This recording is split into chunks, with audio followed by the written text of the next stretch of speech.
네, 오늘 말씀의 제목은 영향력과 존재력 사이에서. 영향력과 존재력 사이에서. 이 역은 힘력자죠. 태어나서 우리가 죽음을 맞이할 때까지 우리는 힘이 필요합니다. 힘은 아주 일반적으로 얘기한다면 육체적인 힘이 필요하겠죠.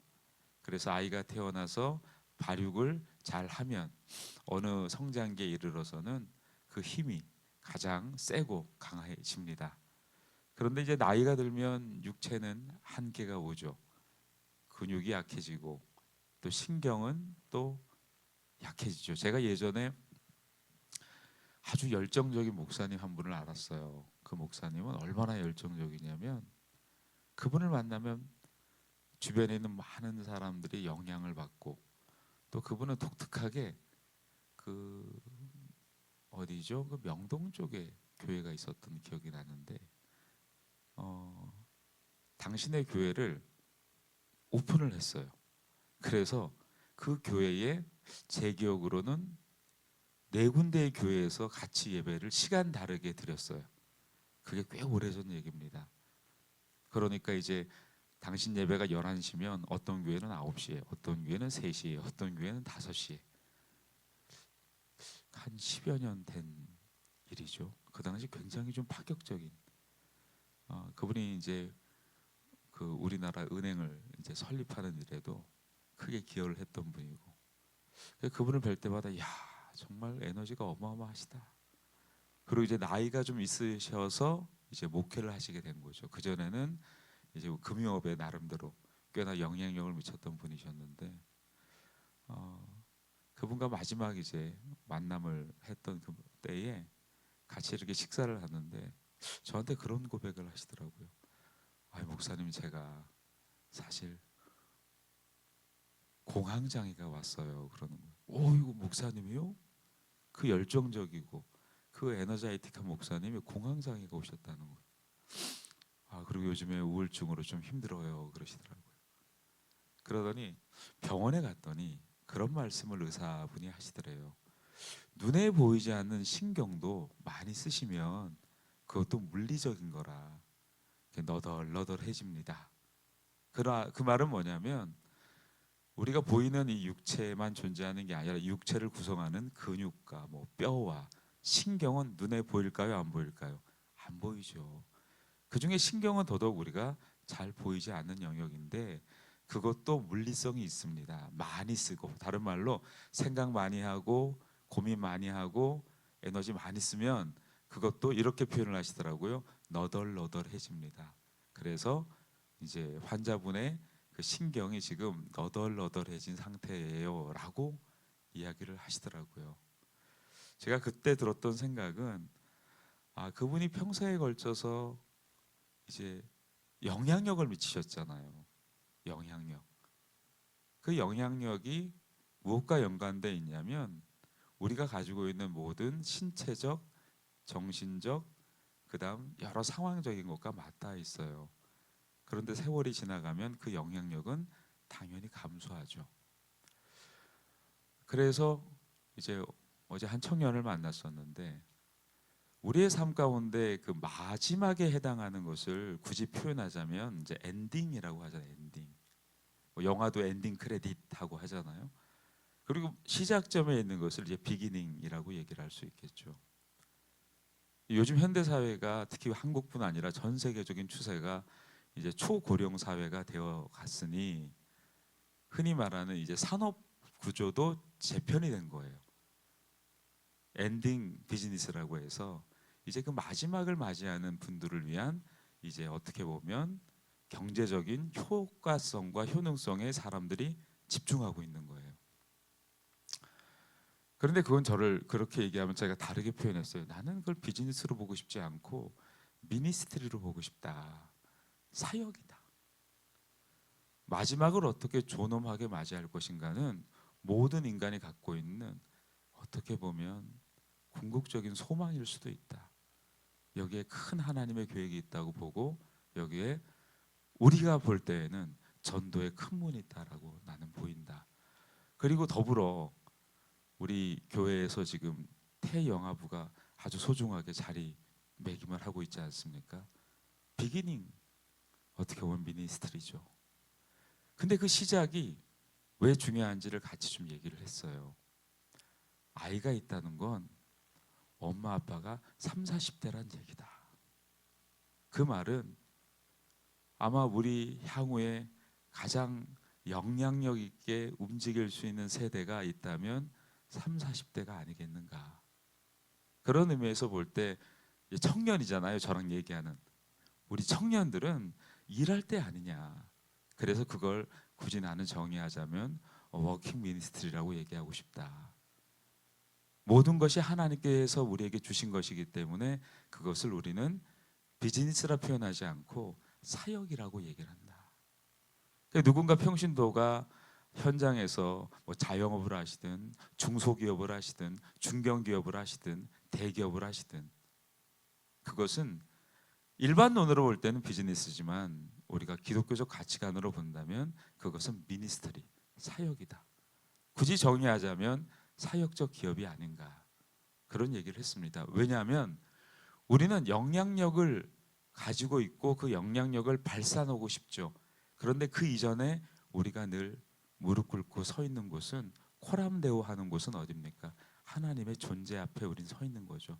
그래서 우리가 비참함이다라고 인간의 죄됨을 표현하는 것은 돈이 없거나 건강을 잃었거나 또 우리 관계에서 어떤 단절을 겪어서 비참함이 아니라 성경이 말하는 비참함은 하나님을 떠나 있는 상태, 다른 말로 하나님과 단절된 상태가 비참함이다. 이 의식을 가지고 있다면 모든 사람에게 우리가 나아갈 때 우리는 영향력을 얼마나 미칠 것인가가 아니라 하나님의 존재가 얼마나 당신에게 필요한가. 그런 맥락에서 무엇을 가지고 있다, 가지고 있지 않다. 그건 우리에게 그닥 중요한 것은 아니다. 왜? 성경이 말한 비참함은 꼭 돈이 없거나 건강을 잃었거나 아니면 우리가 사회적 어떤 위치가 없다라는 것이 아니라 하나님을 떠나 있는 그 단절된 상태를 성경은 비참함이라 얘기한다. 그것을 회복할 수 있는 유일한 길은 십자가밖에 없다. 그 십자가를 우리가 붙들고 나아갈 때에 우리의 삶의 방향을 바꾸는 것을 회개라고 한다. 그 회개가 우리에게 얼마나 놀라운 은혜를 주는가. 우리가 전에는 우리가 가진 힘으로 살아가려고 하지만 하나님께서 주시는 그리스도로 말미암아 우리에게 임한 회개는 그 회개의 은총은 우리를 거룩하게 하신다. 그 거룩함은 우리가 있는 가정, 사회 그리고 이렇게 모여있는 교회를 거룩한 주님의 공동체로 변화시킨다. 그래서 먹든지 마시든지 무엇을 하든지 하나님께 영광이 되게 하라 하신 바울의 메시지는 우리에게 그런 의미로서 다 있다라는 얘기를 함께 나눴습니다. 그렇게 보면 우리의 모든 삶은 하나님께서 우리에게 부여하신 존재력으로서 그 하부의 영향력을 가지고 우리는 복음을 전하는 것이 아닌가라는 생각이 듭니다. 사무엘사 11장 1절을 보시면 인상 깊은 구절이 나와 있어요. 어떤 내용이냐면 그 해가 돌아와 왕들이 출전할 때가 되매 다윗이 요압과 그에게 있는 그의 부하들과 온 이스라엘 군대를 보내니 그들이 암몬 자손을 멸하고 랍바를 에워쌌고 다윗은 예루살렘에 그대로 있더라. 그러니까 다윗이 뭘 하고 있었다는 거죠? 이제는 그의 영향력이 커졌어요. 더 이상 전쟁에 나가지 않아도 돼요. 우리가 시체말로 이 나이에 내가 하리가 된 거죠. 더 이상 내가 움직이지 않아도 시스템은 돌아가고 움직이는 거죠. 영향력을 의지하는 다윗의 모습을 보게 되는 거죠. 다윗이 다윗다웠던 것은 그의 존재력이에요. 내가 누구라고 알고 있었습니까? 나는 이새의 아들입니다. 다른 말로 하나님의 언약을 전승한 가문의 사람입니다.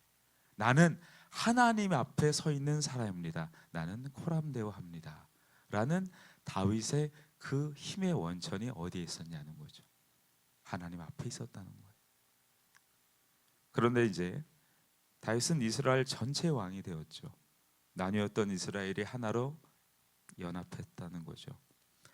그가 있어야 될 곳은 라빠의 전쟁터였지만 예루살렘 왕궁에 머물러 있었습니다. 어떻게 보면 영적 느슨함이 있었던 거죠. 그래서 영향력을 가지고자 하거나 영향력에 매몰된 사람들이 늘 주장하는 게 뭐냐면 내가 어떤 일을 하고 있는가예요. 내가 어떤 일을 하고 있는가에 자신을 기대어 얘기하는 거죠. 사회에 나가면 그런 분들 너무너무 많아요. 그래서 주님이 여러분과 저에게 하신 말씀이 있어요. 담대하라. 내가 세상을 이겼다. 그 말은 뭘까요? 그리스도께서는 가장 힘없는, 이 십자가란 뜻이 기둥이란 뜻이잖아요. 그리고 그 고대에, 그리고 그 시대에 가장 처참한 인간을 죽이는 방식이 십자가예요. 다른 말로 얘기하면 영향력이 하나도 없는 자리예요. 거기에서 주님께서 그의 존재를 드러내시고 그리스도만이 우리의 죄를 사하시고 우리를 구원하실 유일한 분임을 친히 보이셨습니다. 그래서 요한복음 19장에 예수님께서 하신 마지막 그의 메시지가 무엇입니까? 내가 다 이루었다. 뭘 이뤘다는 겁니까? 우리의 어떤 겪고 있는 경제 문제, 건강 문제, 그걸 다 이루었다라고 얘기한 게 아닙니다. 그렇게 따지면 하박국의 선지자의 이 메시지는 고민해 볼 문제가 있죠. 우리가 기대했던 것들이 없어도 나는 주님으로 말미암아 기뻐한다 라고 얘기했잖아요. 그 말이 뭘까요? 하나님이 우리가 겪고 있는 형편과 처지의 어려움을 몰라주신다는 게 아니라 그것과 상관이 없이 내가 너를 불렀고 너는 그것과 상관없이 내가 너를 인도할 것이다. 그래서 다윗은 시편 24편에 뭐라고 고백했습니까? 내가 사망의 음침한 골짜기를 다닐지라도, 내가 사망의 음침한 골짜기를 다니지 않는다라고 얘기한 게 아니라 그곳에 내가 있을지라도 내가 두려워하지 아니할 것은 주의 지팡이와 막대기가 나를 안위하시나이다. 그래서 십자가는 어떤 상황을 모면하는 도구나 수단이 아니라 그 은혜와 영광을 바라보게 될 때 우리가 처해 있는 형편과 처지가 더 이상 문제가 되지 않습니다. 그 얘기입니다. 문제가 되지 않기 때문에 문제가 없다라는 거지 문제가 없는 게 아니라는 거예요. 여러분, 다윗이 헤브론에서 왕이 되었죠. 헤브론은 누가 묻힌 곳일까요? 정확히 얘기하면 막벨라 굴이죠. 아브라함과 이삭과 야곱이 묻힌 곳이에요. 이 헤브론의 사전적 의미는 친교, 연합입니다. 다윗이 왜 거기서 왕이 됐을까요? 그의 평생에 주어진 존재에 관한 이유가 뭘까요? 하나님과 연합해라. 하나님과 교제해라. 그게 너의 왕됨이고 너의 왕된 이유이기도 하다라는 겁니다. 그래서 우리가 영향력이라는 함정을 조심해야 됩니다. 그 말은 여러분이 무엇을 하고 있다가 중요하지 않습니다가 아니라 그것은 존재 이하에 있는, 아래에 있는 이야기입니다. 그러니까 여러분이 가지고 있는 어떤 영향력을 부정하시라는 게 아니라 크든 작든 그것이 하나님 앞에 있기 때문에 우리의 형편과 처지가 하나님의 능력을 전함에 있어서는 하등의 문제가 없다라는 것입니다. 오늘 29절로 31절에 보시면 그 이전 절에 다윗의 범죄가 잘 기술돼 있죠.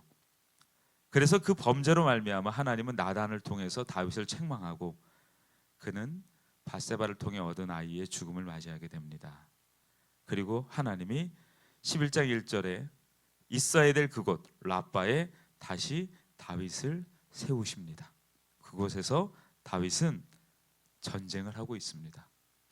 이 다윗의 전쟁은 단순히 땅을 넓히고 이스라엘 공동체의 영향력을 넓히는 행위를 기록한 것이 아니라 다윗이 행위하는 이 모든 것은 오늘날 우리에게 있어서 어떤 의미로서 받아들여지냐면 우리가 사는 모든 삶의 자리에 우리는 전쟁을 하고 있습니다.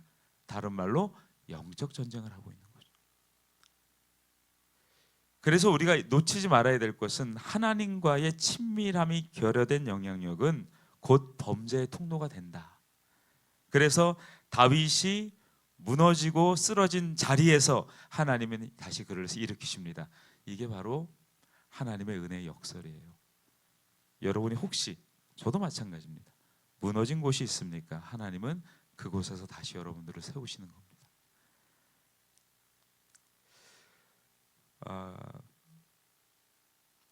다윗이 여유롭게 옥상에 머물러 있을 때에는 영향력 있는 군주였습니다. 그러나 라빠의 먼지 속에서 군사들과 함께 할 때에 그의 삶은 감당하는, 하나님이 주시는 은혜의 몫을 감당하는 삶의 자리에 서 있었던 것입니다. 우리가 사회적으로 영향력 있는 사람을 인플루언서라고 하죠. 그래서 그 사람들이 많은 부와 명예를 가져갑니다. 우리는 인플루언서가 아닙니다.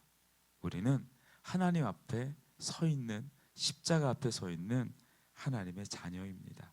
그래서 우리는 다윗의 오늘 승전을 보게 되는 거죠. 심지어는 다윗의 왕권이 다시 회복되는 걸 봅니다.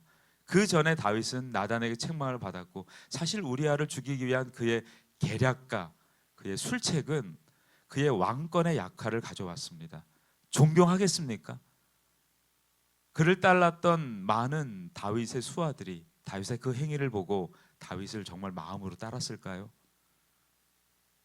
다윗의 크게 균열된 그의 왕권을 하나님 앞에 다시 무릎 꿇었던 다윗에게 회복하시는 것을 보게 됩니다. 오늘 요압이 뭐라고 말씀하고 있습니까? 이제 전쟁을 다 이겨놨어요. 다시 누구를 부릅니까? 다윗 왕을 부릅니다. 오십시오. 이제 당신이 그 마무리를 하십시오. 그 말은 뭐예요? 하나님이 다윗의 왕권을 다시 강해가게 하시던 것이죠.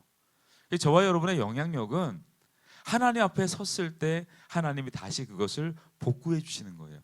그게 신자의 삶이에요. 신자가 그 스스로의 영향력을 미치려고 할 때에 신자는 그 영향력 아래서 어떻게 보면 죄의 통로로 진입하게 된다면, 하나님 앞에 우리가 무릎 꿇고 그의 앞에 서 있을 때 하나님은 오히려 우리의 삶의 영향력을 크게 하시는 것을 보게 됩니다.